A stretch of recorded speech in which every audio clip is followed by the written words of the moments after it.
Nuestras Biblias, Hechos capítulo 6, para leer los versículos 1 al 8. Hoy concluimos nuestra serie de exposiciones acerca del ministerio diaconal. Este es un tema sumamente importante y por eso lo hemos traído debido al contexto en el que estamos como iglesia. Hechos capítulo 6, versículos 1 al 8. Hechos 6, versos del 1 al 8. Dice la palabra de Dios.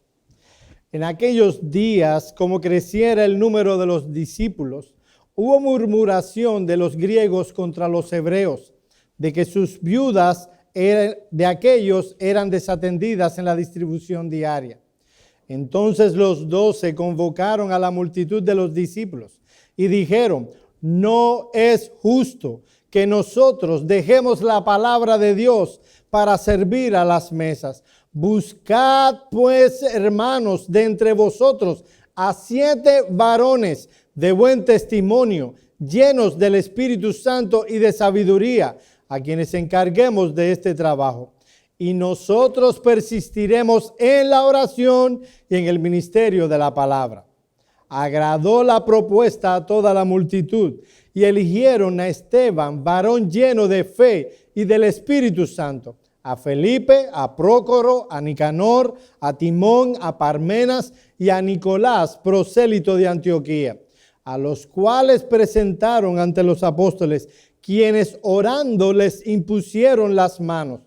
Y crecía la palabra del Señor, y el número de los discípulos se multiplicaba grandemente en Jerusalén. También muchos de los sacerdotes obedecían a la fe. Vamos a orar. Señor y Dios, nosotros te hemos exaltado por cuanto tú mereces toda la adoración. Tú eres, oh Señor, lo más excelso y hermoso que hay en este universo. Tú eres nuestro creador, nuestro redentor, y a ti te alabamos y a ti te exaltamos. Pero, oh Señor, queremos venir ante ti con humildad para que tú vengas y llenes nuestro corazón de tu palabra. Que tú hables a nuestro corazón por medio de tu palabra, que utilices la pobre palabra humana de un miserable pecador para hacer bien, edificar y alimentar a tu pueblo. Concédenos esto en tu gracia. En el nombre de Cristo oramos. Amén. Mis amados hermanos, es nuestra convicción que un gran porcentaje de los problemas que se mantienen en las iglesias de nuestros días se debe a que los miembros de dichas iglesias no tienen una visión bíblica de lo que es la iglesia. No entienden la naturaleza de la autoridad espiritual en la iglesia, ni cuál es la función que deben realizar sus ministros. Debido a esta ignorancia, tanto los miembros como sus líderes van de extremo a extremo. Una semana fácilmente rinden al pastor una veneración casi seráfica, y en la próxima semana estas mismas personas que antes profesaban tanto amor y obediencia, ahora se unen a una multitud colérica exigiendo que el pastor se vaya por alguna u otra infracción. Casos de esta clase son comunes por todos lados y sobre todo traen daño, desestabilidad y enfermedad a la iglesia. Pero en sí mismos, mis amados hermanos, estos casos no son el problema. El problema es que la naturaleza de la iglesia está muy mal interpretada y en muchos lugares la iglesia no es más que un mero club social. Quiten el mero, no va en español. No es más que un club social, porque si pongo mero es que puede incluirlo. Nos urge recuperar, mis hermanos, la doctrina bíblica de la iglesia de Jesucristo.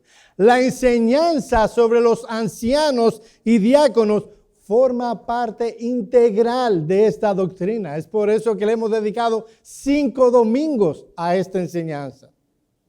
Hasta ahora hemos visto tres aspectos esenciales del ministerio diaconal. Más específicamente vimos en el primer sermón la doctrina en un sentido general del ministerio diaconal, considerando su historia y su fundamento teológico. En nuestro segundo sermón consideramos cuál es la tarea a la que Dios llama a estos hombres. Si podemos reunir todo lo que estos hombres harán en el contexto de la iglesia en una sola palabra, lo resumiríamos en la palabra servir.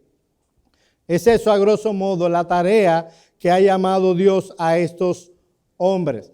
Y por 2 domingos, y este sería el tercero, hemos estado considerando cuáles son aquellas cualificaciones o requisitos que deben tener los hombres que pueden ser colocados en este oficio. No es por venir a la iglesia fielmente. Bueno, deben venir a la iglesia fielmente, pero no es esa la única razón. No es por ser mayores. Yo he estado en iglesias donde si usted pasa de 50 años, ya usted tiene la mayor cualificación para ser diácono. Y mis hermanos, no es por ser viejo.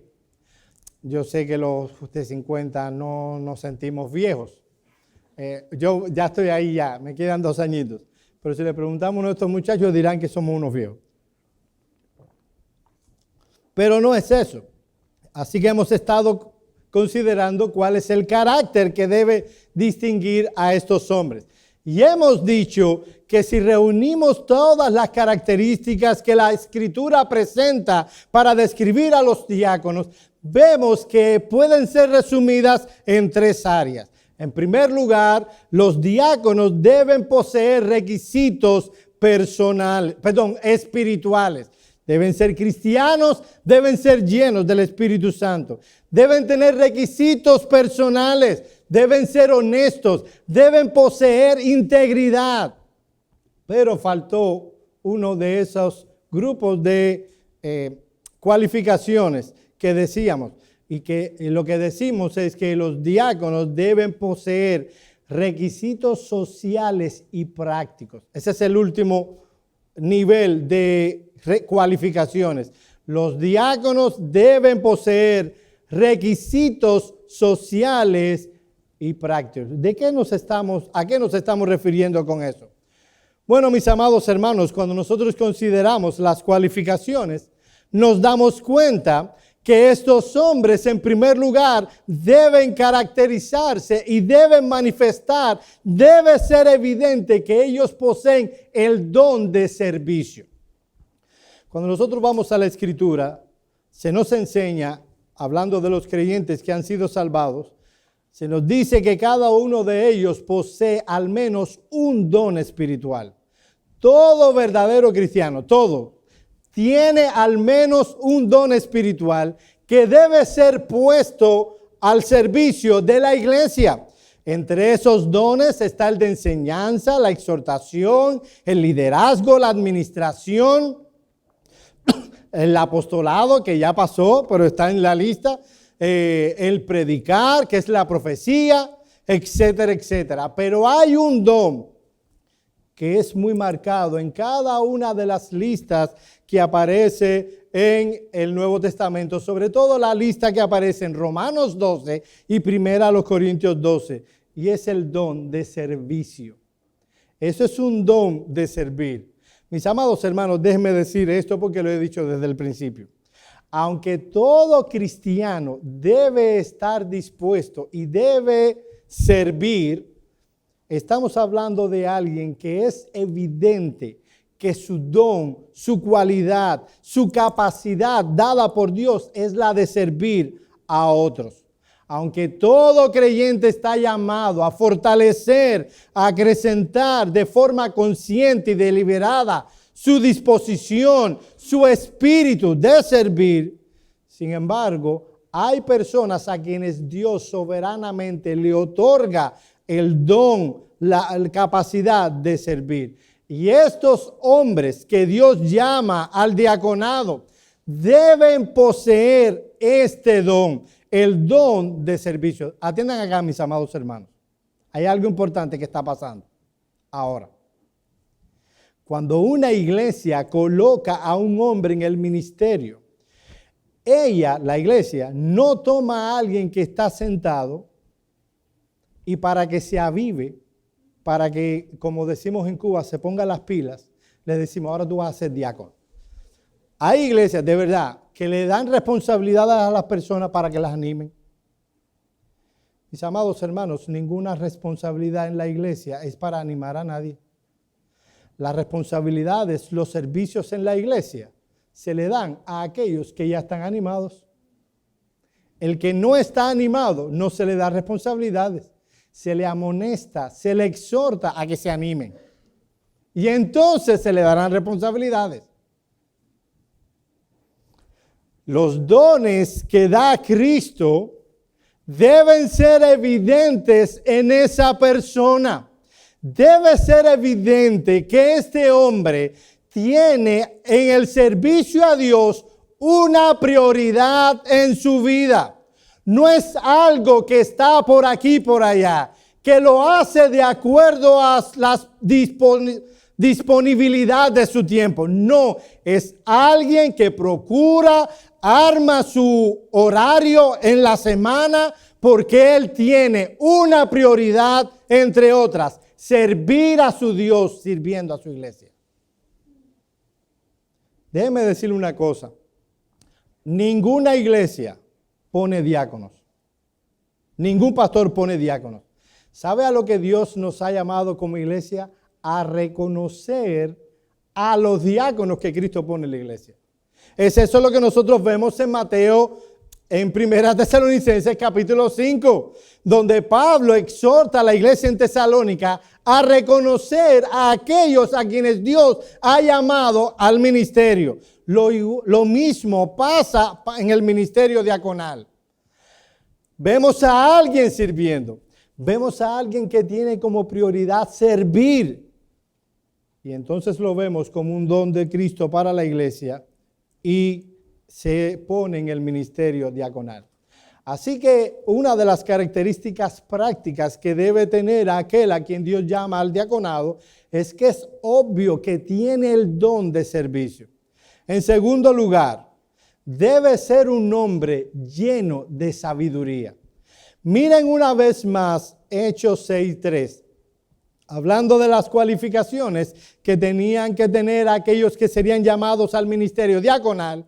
El apóstol Pedro dice a la iglesia de Jerusalén: buscad pues, hermanos, de entre vosotros a 7 varones de buen testimonio, llenos del Espíritu Santo y de sabiduría. Mis amados hermanos, la sabiduría a la que el apóstol Pedro se refiere en este texto es poco común. En una ocasión le oí al pastor Sugel decir que el sentido común es el menos común de los sentidos. Y es verdad. Hay muchos locos en este mundo. No estoy hablando de gente con problemas, estoy hablando de gente que viven sin normas. El diácono debe poseer sabiduría. La palabra griega que utilizó el apóstol Pedro habla de alguien que posee buen juicio. Y mis amados hermanos, esta palabra habla en un sentido espiritual. No habla en un sentido académico. No es que, este hombre fue graduado magna cum laude en la Universidad de Harvard, él puede ser diácono. No estamos hablando de una habilidad académica. Se requiere mucho discernimiento para distribuir dinero equitativamente y ayudar a los necesitados. Ver los problemas del pobre. ¿Por qué es pobre? ¿Por qué está en la situación económica en la que está? Conocer los principios de la Escritura. ¿Cómo aplicarlo al caso en cuestión? Se requiere de mucha sabiduría para eso. En una ocasión se cuenta, no lo he visto en ningún libro de historia sobre Albert Einstein, oí la historia y la voy a hacer así como una historia, pero no puedo corroborar que haya pasado en realidad. Ahora, lo poco que conozco de la vida de Albert Einstein cabe perfectamente. La sirvienta le pide por favor que abra una puertecita. No sé si han visto en algunas casas donde hay animales que ponen unas puertas pequeñas al borde de la puerta para que los animales puedan salir al patio a hacer sus necesidades. Y la sirvienta le dice, mire, señor Einstein, nosotros tenemos un perro y un gato. Ellos necesitan salir a hacer sus necesidades. ¿Puede hacer una puerta para que ellos puedan salir? Al otro día, cuando llega la sirvienta, encuentra una puerta en una parte de la encuentra una puertecita de este tamaño en un lado y en el otro una puertecita chiquitica. Una para que saliera el perro y el otro el gato. Él nunca se percató, el hombre que estableció la ley, no sé si una ley de la relatividad, no se dio cuenta que si hacía una puerta así, cabía el perro y ya de facto cabía la gata o el gato también. O sea, él no necesitaba hacer dos puertas con una. Un hombre con la mente intelectual de Albert Einstein no tenía sabiduría en esos aspectos prácticos. Así que esta cualidad no habla de conocimiento académico, habla de un don de Dios, un don espiritual que le otorga a personas tener un buen juicio. Los diáconos deben ser hombres gobernados por una, oye esto, santa sensatez, gobernados por una santa prudencia, gobernados por principios bíblicos. Mis amados hermanos, ¿qué cosa es prudencia? Es saber actuar, hablar en el momento en el que debemos actuar y hablar. ¿Cuándo tú dices algo imprudente? Bueno, cuando dices algo en un momento inadecuado. Hay personas que dicen, no, pero es que la verdad siempre hay que decirla. Yo sé, esa es la verdad y la digo así ya, delante de todo el mundo. Y de la manera que me salga. Esa será la verdad. Pero la Biblia nos enseña que debemos hablar la verdad en amor y que debemos ser prudentes a la hora de hablar. Un texto que me llama grandemente la atención es cuando tú vas en el Evangelio de Juan, al final del Evangelio de Juan. Juan dice una frase que uno dice, wow, ¿qué cosa? Juan dice al final del Evangelio de Juan, al final de su Evangelio, que si se escribieran todas las cosas que Jesús dijo e hizo, no cabrían libros en una biblioteca. Ahora él está usando una hipérbole, una exageración. Lo que está queriendo decir Juan es que se derramaría mucha tinta si se escribiera acerca de todo lo que Jesús hizo y dijo. Pregunta es, mi hermano, ¿no te gustaría saber todo, absolutamente todo lo que Jesús hizo y dijo? ¿No te gustaría saberlo? Sin embargo, el Espíritu Santo cayó muchas cosas. Así que algo sea verdad no necesariamente debe ser dicho. Si el Espíritu Santo cayó cosas que eran verdad y probablemente muchas más necesarias que las que nosotros entendemos como necesarias, y el Espíritu Santo no dijo nada al respecto, mis amados hermanos, hay cosas que nosotros debiéramos callarlo, hay cosas que debiéramos decirlo en otro momento, hay cosas que debiéramos decirlo de otra manera. ¿Cómo se gana la experiencia? Con prudencia. Por ejemplo, haciéndonos una serie de preguntas antes de decir algo. Esto que voy a decir, ¿debe oírlo la persona que está enfrente? No le toca. Le toca oírlo a otra persona. Porque venimos, mis amados hermanos, hay un problema con alguien, con un hermano, y venimos ante otro y lo espiritualizamos diciéndole, mi hermano, yo te digo esto porque yo quiero que tú ores por el hermano fulano. Él está tan mal y ni siquiera hemos tenido el valor de ir a decírselo al hermano. Lo estamos comentando con otro. Hacernos la pregunta ante él, él debe oír esto. Probablemente nos diría, si somos gobernados por principios escriturales, no le toca a este hermano. oraré yo por mi hermano, que yo me di cuenta de lo mal que está, oraré por él, hablaré con él, y si no nos ponemos de acuerdo, bueno, iré al pastor, no a otro hermano. ¿Saben cómo se llama eso, mi amado hermano? ¿Cómo la Escritura le llama? Cuando tú le cuentas de otra persona, de una persona a un tercero, ¿sabes cómo le llama la Biblia a eso? Le llama murmuración. El griego es gorgosno, habla de decir entre dientes. ¿Saben por qué? Porque esas cosas se dicen bajito. Oye, mi hermano, mira, fulano está. No haces bien a la iglesia. Mi amado hermano, la murmuración mata iglesias. Mata iglesias. La prudencia nos hace preguntarnos, ¿debo yo decir esto ante esta persona? Segundo, ¿debo yo decir esto ahora? ¿Puede decirse en otro momento? ¿Hay un momento más apropiado? Viene tu esposa, esto nos pasa a los hombres más. Venimos con un día perro. Tuvimos un jefe sumamente ahí arriba de nosotros. Un día de esos que no queremos. Llegamos a la casa y antes que nos den un beso, nos dicen el niño hizo esto, el perro, bla, bla, bla, bla, y nos dan una lista de cosas malas que le ha pasado a la esposa. Y mis amados hermanos, yo sé que cuando la esposa, sobre todo si están en casa o vienen del trabajo, están locas por contarle al esposo todo lo malo que pasó.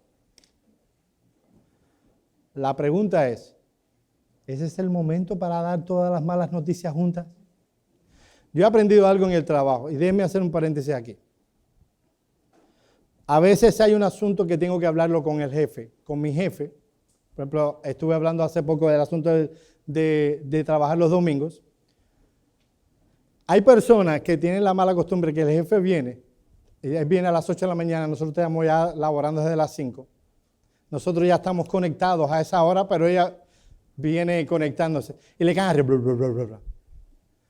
Yo veo como muchos de todo lo que le piden tienen un no. O sea, lo pediste en un momento inadecuado. Yo dejo que lleguen, que se sienten, que se refresquen, que metan su cabeza en el escritorio, que se pongan a tono con lo que está pasando, que los demás les den la mala noticia. Y 1 hora después o 2 horas yo llego y digo, buena, con una sonrisa, y le digo mi problema. Mis amados hermanos, debemos preguntarnos antes de hablar, ¿este es el momento apropiado para yo hablar de esto? A lo mejor hay otro momento mejor. Déjenme decirles que hay malas noticias que nunca es un buen momento. Pero al menos debo preguntarme si este es un buen momento. El punto es que, mis amados hermanos, los diáconos deben caracterizarse por sensatez, por prudencia a la hora de actuar o de hablar. Hay momentos que un chiste, no importa cuán bueno sea, no es el momento para hacerlo. Este hombre que pondremos en el diaconado no se limitará solo a tender la mano a ayudar materialmente al necesitado. También se involucrará para dar consuelo, consejo al hermano en medio de la necesidad. A veces los sabios, ¿saben lo que es? No ayudar. Déjenme leer lo que escribió Juan Calvino en uno de sus libros. Él fue alguien que rescató, uno de los primeros que rescató el ministerio diaconal. Y él hizo mucha buena obra en Ginebra. Yo sé que cuando sobre todo sus enemigos escriben de Juan Calvino, escriben cosas, y lo que mal que hizo, porque él hizo mal, nadie es perfecto, hasta lo exageran, al punto, bueno, de la ridiculez. Pero este fue un hombre que se preocupó por esta ciudad y por hacerle bien a la ciudad. Y miren lo que escribe Juan Calvino. Es necesario que ellos, los diáconos, sean provistos no solo de las otras gracias del Espíritu, sino también, claro está, de sabiduría. porque sin ella esa labor no se puede llevar a cabo apropiadamente. Por lo tanto, deben estar pendientes no solamente de aquellos que engañan por estar demasiados inclinados a pedir limosna y que quieren para sí lo que es más que es para los hermanos de extrema pobreza, sino también pendientes de las calumnias de aquellos que permanentemente hacen comentarios despreciativos, aun si no hay motivos para hacerlo. Porque así como ese cargo está expuesto a las dificultades, también lo está a las quejas injustificadas. Y es verdad, pero noten cómo él dice que hay personas que tienden o que se acostumbran a estar pidiendo limosnas. Y el diácono tiene que saber leer si esa persona es de este tipo. Y si a alguien que acostumbra a vivir de la caridad, teniendo la fortaleza para trabajar, lo mejor es no ayudarlo. Yo no sé si ustedes han visto este escenario. Y mis amados hermanos, quiero decirlo con la mayor misericordia posible, pero pasa mucho aquí en la ciudad de Miami. Lo he visto poco en Naples, pero también lo he visto allá. Un hombre así, con unos molleros, así decimos en Cuba, no sé cómo, con unos músculos, para picar piedra, con un cartel que dice, soy un homeless, ayúdenme por favor. Y yo entiendo una señora o una persona mayor con un cartel semejante, pero un hombre así, que aquí hay trabajo de acuerdo a las capacidades, y a veces un ingeniero, un médico, aquí hay algunos van a tener que recoger papas. No hay nada denigrante en recoger papas. Y cuando hay un diácono, él tiene que saber discernir si esta es una persona que se ha acostumbrado a vivir de la misericordia ajena y no a ser diligente en su trabajo. Así que debe ser un hombre lleno de sabiduría. En tercer lugar, debe ser un hombre lleno de fe. Y mis amados hermanos, esto sí es muy práctico. Miren el versículo 5 de Hechos 6. Agradó la propuesta a toda la multitud y eligieron a Esteban llenos de fe. O sea, está hablando que estos hombres son controlados por la confianza en el Dios de las Escrituras, de tal manera que ellos se caracterizan por un vivir tranquilo en medio de la adversidad, en medio de las presiones de la vida diaria. Aunque le vengan a este hombre y a su familia escaseces, enfermedades, aunque suba el combustible, aunque pierdan su trabajo, este hombre no pierde la compostura, se mantiene amparado, tranquilo, confiado en medio de la adversidad, porque sabe que Dios está sentado en el trono. Este hombre confía en la soberanía de Dios. No es un hombre que padece de depresiones porque se le estalló una llanta. Él está llamado a consolar, y por esos mismos principios que Él consuela a otros, Él se consuela a sí mismo. Él posee un precioso balance. Él está lleno de sabiduría y al mismo tiempo está lleno de fe. Él va a evaluar los asuntos con sensatez y prudencia porque es sabio. Pero al mismo tiempo va a recordar siempre que hay un Dios en el cielo que provee para sí, para los suyos. He aquí el balance, mi amado hermano. Los diáconos no son ilusos, pero tampoco son pragmáticos. No son ilusos, ellos tienen bien puestos los pies sobre la tierra, pero tampoco son hombres pragmáticos, ellos son hombres de fe. Pragmático es una palabra que ha venido a entrar al contexto teológico, que habla de aquellos que hacen las cosas, solo las cosas que funcionan. Este es un hombre que es sabio, sabe cómo actuar, pero por el otro lado, él posee confianza en Dios. Tiene sus pies en la tierra, pero su vista y corazón están en el cielo. Mis amados hermanos, resumiendo todas las cualificaciones que hemos visto por 3 domingos.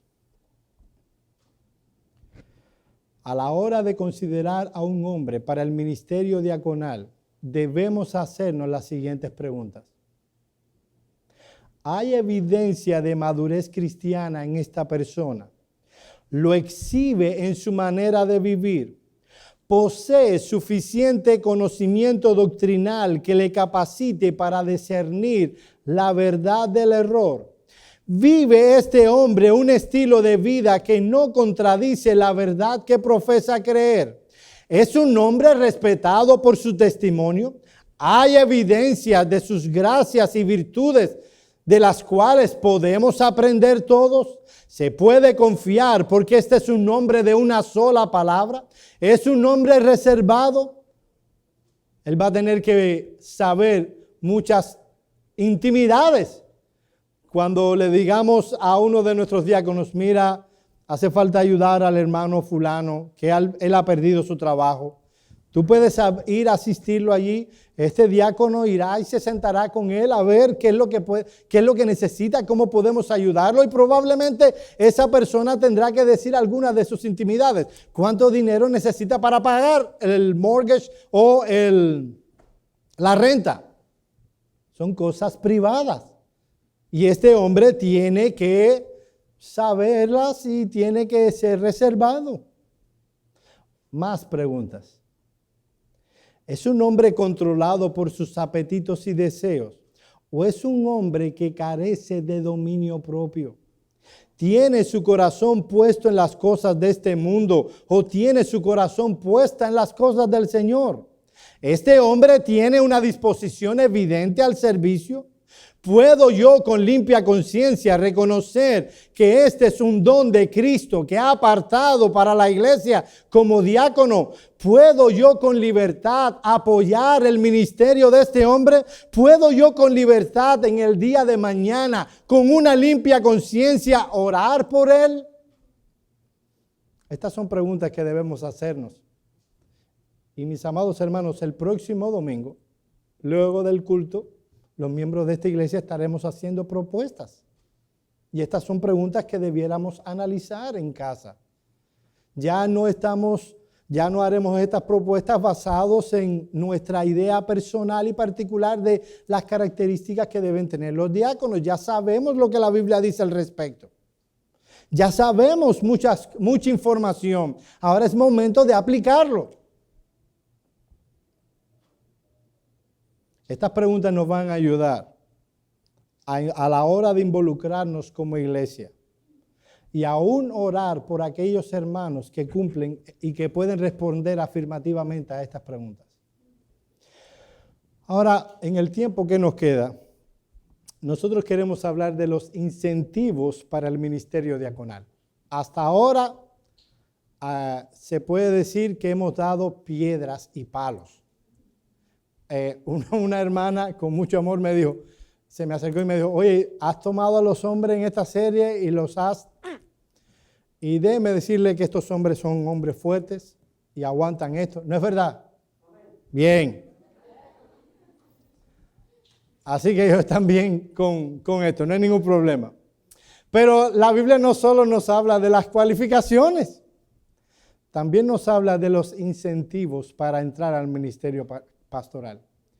Mis amados hermanos, y estos incentivos deberían motivar a todo hombre a anhelar este ministerio. De hecho, déjenme decirles, ni siquiera del ministerio pastoral se dicen estas palabras. No se dice del ministerio pastoral estas palabras. ¿Cuáles son los incentivos? Son dos. Vamos a 1 Timoteo, capítulo 3. Y vamos a leer los versículos 8 al 13. Vamos a leerlo desde el 8 para leer todo el contexto. pero vamos a centrar nuestra atención en el versículo 13. Primera Timoteo, capítulo 3, versículos 8 al 13.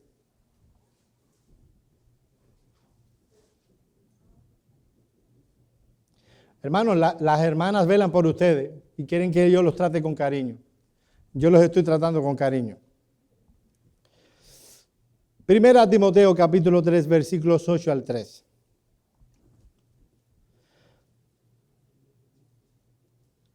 Dice: los diáconos asimismo deben ser honestos, sin doblez, no dados a mucho vino, no codiciosos de ganancias deshonestas, que guarden el ministerio de la fe con limpia conciencia.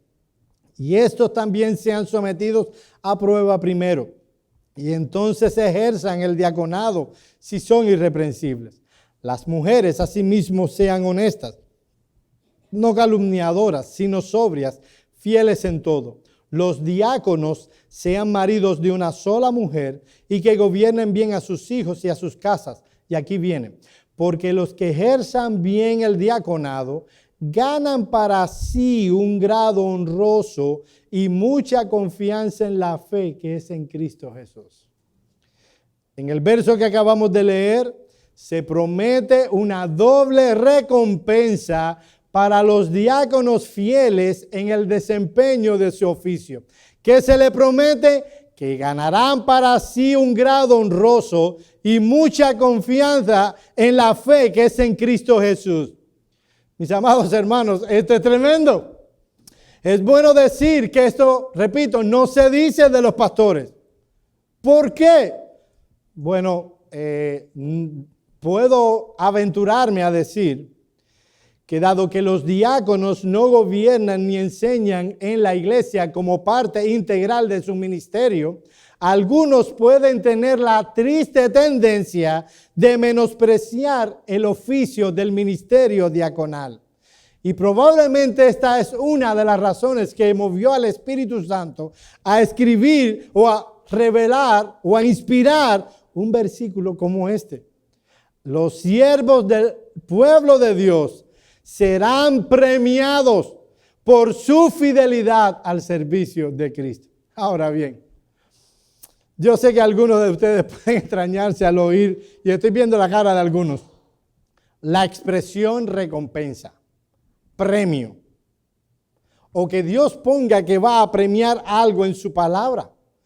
¿No deberíamos todos, mucho más los diáconos, estar dispuestos a servir al Señor tan solo por el amor a Dios? No sucede todo cuanto ocurre en nuestras almas fruto de la gracia soberana de Dios. Y si todo cuanto ocurre en nuestras almas es fruto de la obra, de la gracia de Dios en nuestras vidas, ¿cómo es entonces que Dios ponga en la Escritura o que Joel tú interpretes que esto es una recompensa? Mis amados hermanos, el amor a Dios debe ser el móvil primordial de todo cuanto hacemos. Mis amados hermanos, sin ese amor, el ministerio pastoral y el ministerio diaconal sería imposible realizarlo. Estamos hablando de servir a pecadores, pecadores sirviendo a pecadores. Y estoy hablando del ministerio pastoral y diaconal, donde nosotros no siempre vamos a hacer las cosas bien y donde las personas no van a siempre reaccionar bien. Si no hay algo más grande que el amor que hay entre nosotros, a saber, nuestro amor a Dios, sería muy difícil cumplir nuestro ministerio. Ahora, dado que Dios conoce nuestra constitución, Él mismo puso textos como este. A Dios le ha placido, oye esto mi hermano, a Dios le ha placido añadir incentivos adicionales a nuestra obediencia. Incentivos que de paso no se contraponen con el móvil primario de un creyente al hacer las cosas que es su amor hacia Él. Esta perspectiva bíblica de recompensa, oye esto, no es inconsistente ni con el amor a Dios como el móvil principal para servirle, ni con la obra soberana de la gracia de Dios en nuestros corazones. Estos incentivos bíblicos se encuentran diseminados por toda la Escritura y no son inconsistentes con la doctrina bíblica de que todo cuanto hacemos y todo cuanto ha sucedido en nuestra alma se debe a la obra de la gracia de Dios. Muchas veces nosotros vemos, y aquí les estoy enseñando, aprendan a cómo interpretar las cosas en la Escritura. Muchas veces Dios presenta dos ideas que aparentemente son contradictorias, cuando no lo son complementarias. Por ejemplo, cuando nosotros vemos en la doctrina de Cristo que Cristo es completamente hombre, ya lo aprendí de R.C. Sproul, que dice no digas 100% hombre y 100% Dios. Y es verdad, en lógica es una contradicción. Es verdad, no puede ser algo 100% una cosa y 100% la otra. Él dice que lo correcto que debemos decir es completamente hombre, completamente Dios. Estoy de acuerdo con él. Vamos a decirlo así. Ahora, ¿qué hacen los testigos de Jehová? Quitan el completamente Dios. Y es porque no pueden ser las dos cosas. Sí pueden ser las dos cosas. Cristo es completamente hombre, Cristo es completamente Dios. Bien, bien, tienen 100. Ustedes sí tienen 100. Cuando vamos a la doctrina de la santificación, nosotros vemos que se dice que es el Espíritu Santo el que nos santifica por completo. Y nos dice también que nosotros debemos trabajar, de hecho nos dice cuidar.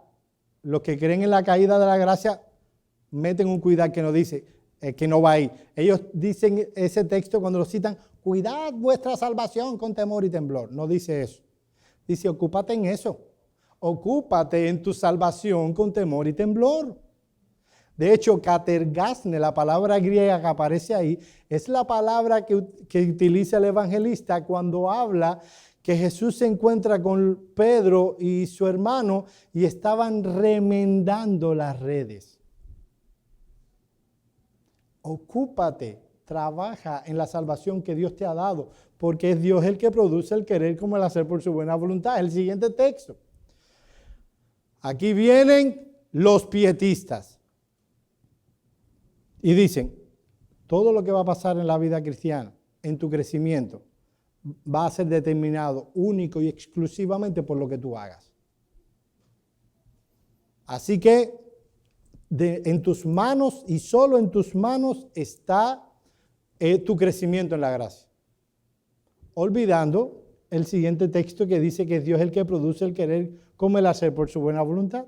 Pero están los quietistas, perdonen la clase de teología, pero es importante, que ellos toman el siguiente versículo, es Dios el que produce el querer como el hacer por su buena voluntad, y él dice, tu crecimiento en gracia va a ser determinado solo y únicamente por lo que Dios haga. Lo mejor que tú puedes para crecer en gracia es no hacer nada. Por eso la posición se llama quietismo. Olvidando que el apóstol Pablo, siendo inspirado por el Espíritu Santo, dijo tanto que Dios es el que produce el querer como el hacer por su buena voluntad, como dijo también ocupados en vuestra salvación con temor y temblor. ¿Entienden el asunto? Hay muchos principios en las Escrituras donde vemos dos ideas que parecen ser contradictorias y no, son complementarias. La una y la otra son verdad. Así que aquí también encontramos uno. Aunque todo cuanto ocurre en nuestra vida es fruto de la gracia de Dios, aún así Dios nos da incentivos para que le obedezcamos. Dios nos da recompensas. ¿Quieren ver algunos textos? Mateo 10, 27 al 20. Mateo 10, no lo busquen por causa del tiempo. Mateo 19, 27 al 29. Oigan este texto tan hermoso. Entonces respondiendo Pedro, le dijo, he aquí nosotros lo hemos dejado todo y te hemos seguido. ¿qué pues tendremos? Y Jesús le dijo, de cierto os digo, en la regeneración, cuando el Hijo del Hombre se siente en el trono de su gloria, vosotros que me habéis seguido, también os sentaréis sobre 12 tronos para juzgar a las 12 tribus de Israel. Y cualquiera que haya dejado casas o hermanos o hermanas o padre o madre o mujer o hijos o tierras por mi nombre, recibirá 100 veces más y heredará la vida eterna. Aquí hay un incentivo. Este texto se encuentra en el contexto del joven rico. Pedro, en ese carácter impulsivo que le caracterizaba, le pregunta algo al maestro y que probablemente era una pregunta que tenían todos los demás apóstoles. Este hombre no te quiso seguir. Él no quiso dejar su negocio. Nosotros dejamos el negocio nuestro. Nosotros nos iba muy bien de pescadores. Dejamos todo eso para seguirte. ¿Qué tendremos? Al Señor le agradó la inocencia y la sinceridad de la pregunta de Pedro. Así que le responde de la siguiente manera. Cualquiera que haya dejado casas o hermanos o hermanas o padre o madre o mujer o hijos o tierras por mi nombre, recibirá 100 veces más y heredará la vida eterna. Déjame hacerte una sugerencia. No te pongas a sacar cuentas ahora. Si fuera esto una iglesia de la prosperidad, ya sacando, voy a 100 casas. Dejo mi casa por el Señor y tengo 100 casas más. Aquí el Señor está dando una enseñanza importante. Por un lado está enseñando que la prioridad, el centro de la vida de un verdadero creyente no es nada que haya en este mundo, ni nuestra familia, es Él. Miren el texto. Cualquiera que haya dejado casas o hermanos o hermanas o padre o madre, mujer, hijos, tierras por mi nombre. La prioridad de la vida de un cristiano es Dios. Lo otro es que Dios dará recompensa al que haga tal cosa. Cristo promete una recompensa a esos hombres que han mostrado amor y fidelidad y que lo han dejado todo por servir a Cristo. Otro texto, y yo me estoy apurando porque yo veo el reloj. No quiero después ver en el YouTube que mi sermón duró 1 hora y media. En 2 Timoteo, capítulo 4, versículos 7 al 8, no lo busquen, yo lo voy a leer. El apóstol Pablo sabía que sus días estaban contados. Y así pasó. Le cortaron la cabeza.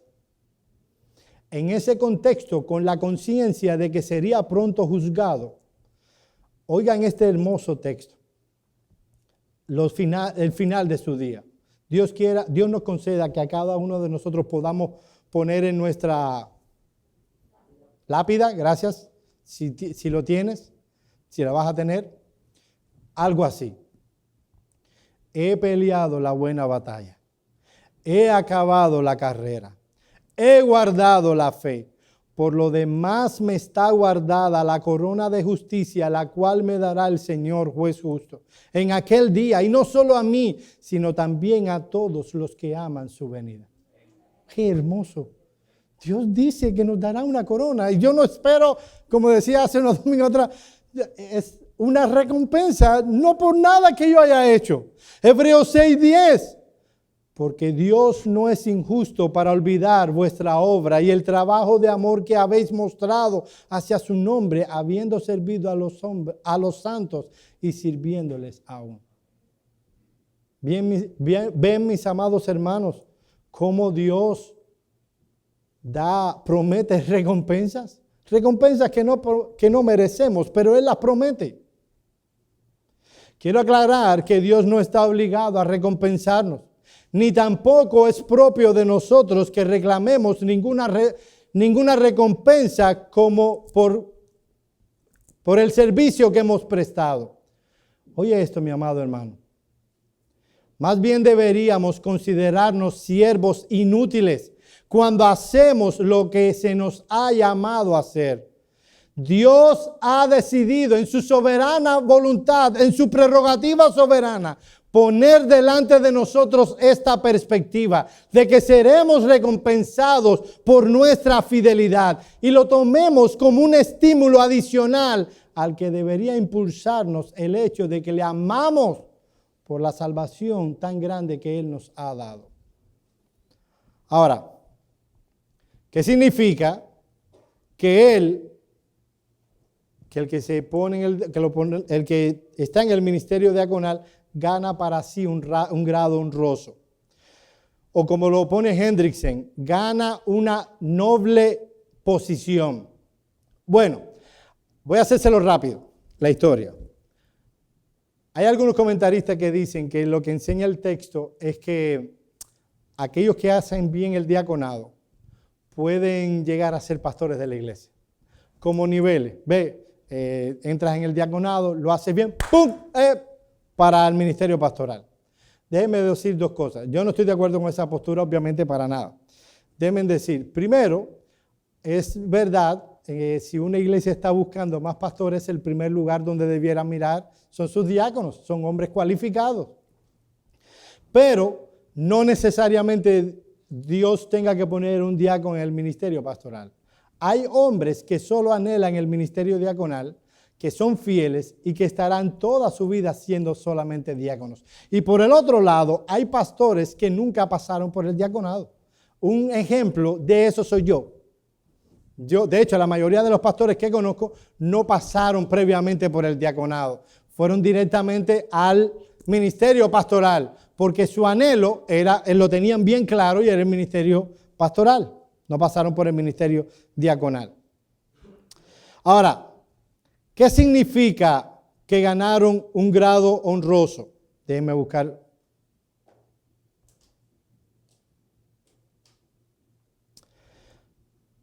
Alguien ha dicho que esto significa que el diácono fiel adquiere un grado mayor, y yo estoy de acuerdo con esta posición, de eminencia, estima y honor en el reino de Dios. Cuando nosotros vemos la palabra griega que se utiliza y que se traduce en la Reina Valera como ha ganado, déjenme buscarlo aquí.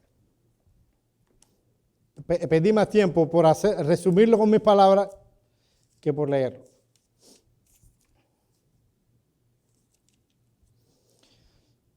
Pero los que ejerzan bien el diaconado ganan para sí un grado honroso. La palabra griega que se utiliza en el texto y que se traduce en la Reina Valera, grado honroso, habla de un nivel. Es como los escalones de una escalera, es lo que dice literalmente. Lo que está hablando el texto es que el diácono que ha servido bien en el reino de Dios obtiene una mayor grado de honor, influencia y estima en la iglesia. Mis amados hermanos, los diáconos fieles recibirán el respeto y la honra de aquellos a quienes sirven. ¿No te estimula eso? Yo pensaba que iban a coger un pedacito del cielo más cómodo que otro. No. Van a tener una mayor influencia y van a tener un honor más grande. Van a recibir un respeto mayor y honra de aquellos a quienes los diáconos sirven. En segundo lugar, dice el texto que van a tener, y este es otro incentivo, van a ganar mucha confianza en la fe que es en Cristo Jesús. La palabra griega que el apóstol Pablo utilizó y que en la Reina Valera traduce confianza es la palabra griega parresía. Cada vez que usted ve en el Nuevo Testamento, en el libro de los Hechos, que dice que hablaron con denuedo, la palabra de Dios es la palabra griega parresía. En cuanto a la fe que es en Cristo Jesús, se refiere a la esfera de la verdad cristiana, o sea, la familia de los creyentes. En resumen, cuando un diácono sirve fielmente en el pueblo de Dios, va a engendrar confianza y seguridad entre el pueblo a quien él sirve. Es increíble ver cómo diáconos fieles pueden crear en el contexto de una iglesia local confianza y seguridad. Los que sirven bien a Dios ven en la gracia de Dios cómo el Dios de gracia obra en las vidas y da consuelo a aquellos a quienes ellos sirven.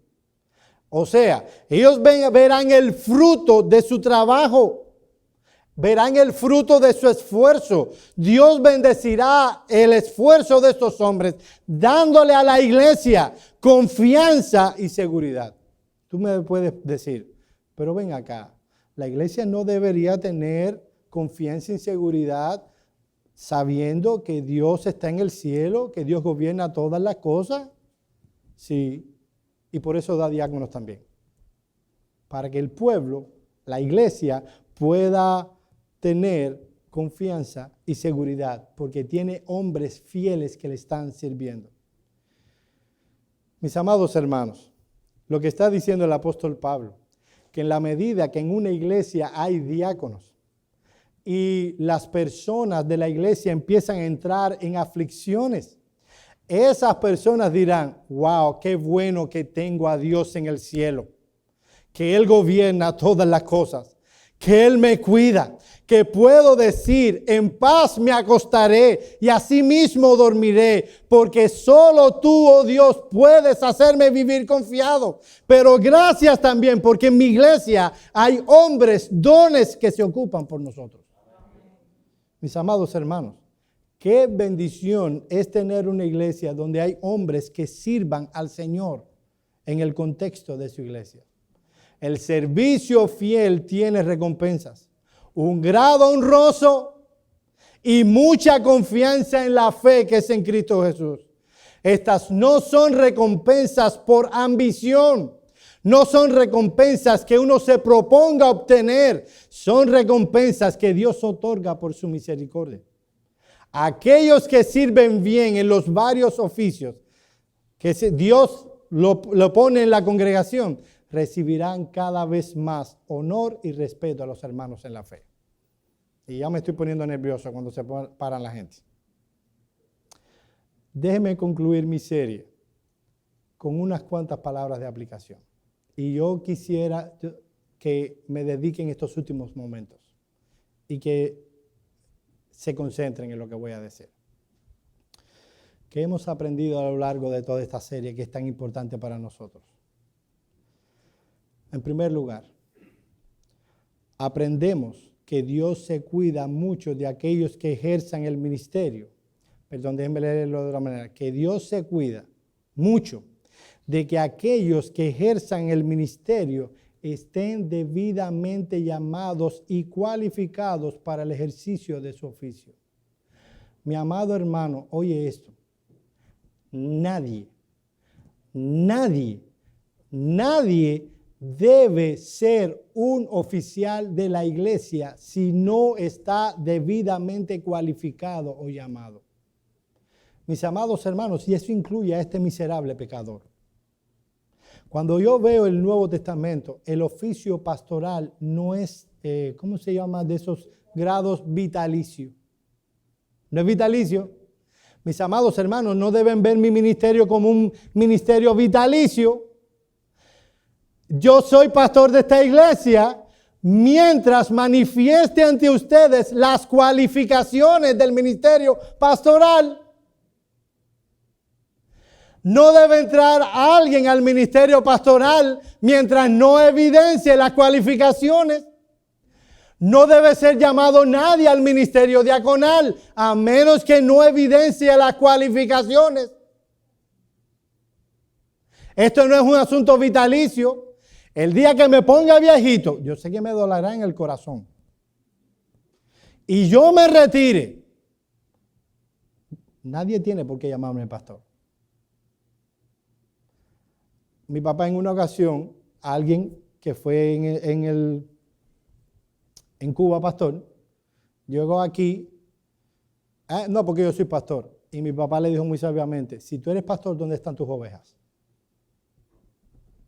El día que yo me retire, y yo lo digo porque esto es un concepto que yo quiero ponerles en la cabeza a ustedes. Yo no le exijo a nadie que me diga pastor hoy. Pero el día, yo sé que por respeto, cuando me vean así con mi bastón, si llego allá, por respeto, por los años de ministerio en esta iglesia, si Dios me los concede, me van a decir pastor. No hay problema. Pero lo que debemos entender es que el ministerio pastoral y diaconal no son oficios vitalicios. Se pierden cuando no están las cualificaciones, se pierden cuando ya te retiraste. Pero nadie debe ser puesto si no tiene las cualificaciones. Será una maldición para esta iglesia. Segundo lugar, Oye esto, mi amado hermano. Yo sé que, yo no sé cuánto llevo predicando, pero yo no quiero terminar esta serie el domingo que viene. Yo quiero terminarla hoy para que predicar otra cosa el domingo que viene. Y esto es importante. Para Dios, oye esto, el carácter es más importante que los dones y las habilidades. Aquí no se nos dice nada acerca de la inteligencia o de su preparación académica o de su nivel social y cultural. Mucho menos encontramos en el texto alguna alusión a su apariencia física. Miren a 1 Timoteo 3:10. Ahí se dice, y estos sean sometidos a prueba primero. La forma en que está en el texto griego habla de dos cosas. Por un lado, este hombre va a ser seriamente examinado. Este hombre tiene que ser evidente cada una de las cosas que nosotros hemos visto. No tiene que tener 100 en cada una de ellas, pero debe ser evidente que las tiene. Y por el otro lado, esas habilidades son puestas en práctica antes de que vayan al diaconado. Ellos deben ser examinados, ellos deben ser probados. Ellos deben manifestar las cualificaciones. ¿Por qué? Porque para Dios el carácter es más importante que las habilidades. Cuando Samuel fue a ungir a David, la experiencia pasada le traicionó. O sea, la experiencia pasada fue Saúl. Cuando Samuel fue a ungir a Saúl, Saúl dice que sobrepasaba a todo el mundo. Cuando él llega a casa de Isaí a ungir a David y ve a Eliab, el que sea, ahora no me pongan el examen ese ahora. Dice que era un grandón y dice, aquí está el ungido de Jehová. Y Dios le dijo, detente. El hombre mira lo que está delante de sus ojos. Jehová mira el corazón. Mis amados hermanos, nosotros no podemos ver a 100% el corazón de nadie. Pero nosotros podemos saber por la manera en que actúa el corazón de una persona. Y ya hemos hablado de eso. El carácter es más importante que las habilidades. Probablemente ese hermano mayor de David le hubiera cortado la cabeza a Sansón. A Goliat, gracias. Gracias. A Goliat con su espada. Pero Dios estaba buscando un corazón, no una habilidad. Ya estoy tragado ya hasta ahora. En tercer y último lugar, aprendemos cuál es el tipo de hombre que Dios quiere usar en su reino. Sea pastor, o sea diácono, o sea un siervo normal en la iglesia. Dios quiere hombres fieles. Mi hermano amado, oye esto, mi amado hermano. ¿Sabes por qué la iglesia de nuestros días, y estoy usando la palabra iglesia como dice Justin Anderson, con la iglesia con I mayúscula, no está pasando sus mejores momentos? ¿Sabes por qué hay crisis en la iglesia? Porque se requiere de que los hombres tomen el liderazgo y evidencien fidelidad al Señor. Mis amados hermanos, y estoy hablando de los hombres, no puede ser que las mujeres de las iglesias sean las que lleven adelante a las iglesias, sean las fieles y nosotros atrás. Y si hay que preguntarle a una mujer si hay que preguntarle a alguien de Biblia, no, pregúntale a la hermana fulana. Es que no hay alguien aquí, mis amados hermanos. Esta iglesia necesita de hombres fieles. Y yo no estoy hablando de los que van a estar al diaconado y al pastorado. Yo estoy hablando de que cada uno de los que estamos aquí, que somos hombres, nos caractericemos por fidelidad a Dios. Que dejemos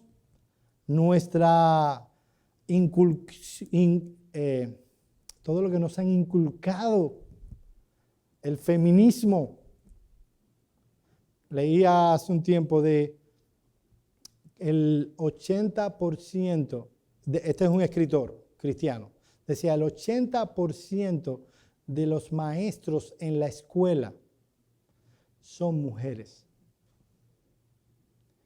El 85% de los niños que estaban siendo levantados en la ciudad donde este hombre predicaba, estaban siendo criadas por mujeres solteras. Y si ese niño tenía la bendición de estar en una iglesia, el 90% de las maestras de esas iglesias en esa ciudad eran mujeres. Y él decía, nos han afeminado nuestros hombres. ¿Dónde están los hombres, esos hombres? Que no hay maestros en las escuelas, que hombres que abandonan a su hogar, hombres que no pueden enseñar en la iglesia porque no tienen un testimonio que los respalde. Dios te ha llamado a ti y pon tu nombre ahí, a ser un hombre fiel. Y esta ciudad cambiará y nuestra iglesia cambiará en la medida en que Dios obre en nuestros corazones y nosotros respondamos al llamado de ser fieles en donde quiera que estemos. Fieles a Dios. Vamos a orar.